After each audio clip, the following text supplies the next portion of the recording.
Ito pong pinakasikat nun yan, ining sibuyas. Opo. 400 per kilo pa din po, Digdi sa Legazpi Market. Sa Naga, 480. Uy, mas Yung medium size po yan. Medyo nagbaba na po siya actually dahil nung mga nakaraang simana kang December nga nag-abot siyang 600. Okay. Iyan. And sa Manila naman 300 to 350.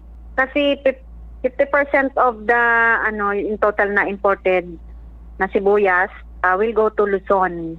25% sa Mindanao and 25% sa Visayas. Tigalao man po na mababa po ang presyo, lalo na nag-abot na po kahapon yung importation and nagsimula na din yung harvesting naman sa Region 1.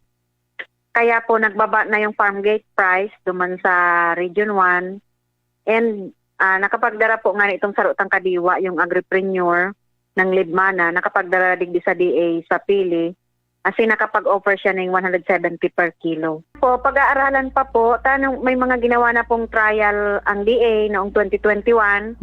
Actually sa Gabos na probinsya po yan.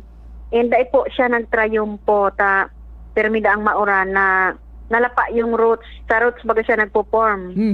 Yung sibuyas na bulb, sa roots siya na-form. And perming natutubigan kaya dahil siya nagbibilog na lalapa.